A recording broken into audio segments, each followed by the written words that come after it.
ചിലപ്പോ 1 കോടി രൂപ അവിടെ നിന്ന് വാങ്ങിച്ചു വന്നാലും ചേട്ടാ കഷ്ടപ്പാടാ ചേട്ടാ.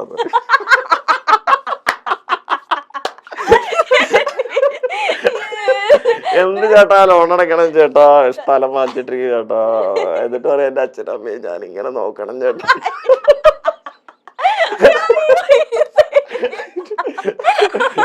അതല്ല അനുമോട് പറഞ്ഞു ഞാൻ ബിഗ് ബോസ് ഇറങ്ങിയതിന് ശേഷം 1 മാസം ഒരു മീഡിയയുടെ മുന്നിൽ പ്രത്യക്ഷപ്പെടില്ല, വീട്ടിൽ തന്നെ ആയിരിക്കും, എനിക്ക് ഒരു പ്രോഗ്രാം എന്താണ് ഇറങ്ങാൻ പറ്റൂല, ആൾക്കാർ കല്ലെടുത്ത് എറിയും ചിലപ്പോ.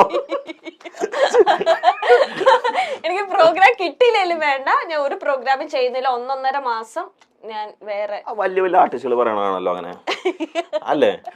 ഞാനും എന്റെ റൂമിൽ വാതിലടച്ചിട്ടിരിക്കും എന്നാ പറഞ്ഞ കുറച്ച് നാള്. അതെന്താന്നറിയോ, ആ ബിഗ് ബോസിന്റെ ഹാങ് ഓവർ പോവാതിരിക്കാൻ വേണ്ടി വീട്ടിൽ തന്നെ 1 മാസം നിൽക്കുന്ന. അപ്പൊ ആ പുറം ലോകമായിട്ട് ചിലപ്പോ ഇറങ്ങി കഴിഞ്ഞാൽ എന്തെങ്കിലും സംഭവിച്ചാലോ എന്ന് വിചാരിച്ചിട്ട്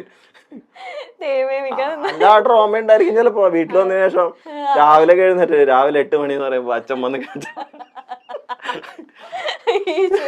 എന്തായാലും നമ്മുടെ 2 കാര്യത്തിൽ തീരുമാനമായി. എന്റെ കാര്യത്തിൽ തീരുമാനം എന്താവാൻ, ഞാൻ പറയാനുള്ളത് പറഞ്ഞു. നമ്മള് കുറച്ച് നേരം എക്സ്പ്ലോർ ചെയ്തു തിരിച്ചു പോകും. ആൾക്കാർക്ക് ഇഷ്ടപ്പെടണമെങ്കിൽ കാണട്ടെ, അല്ലെങ്കിൽ വിട്ടേക്കും. അതെ സത്യം, അത്രേ ഉള്ളൂ.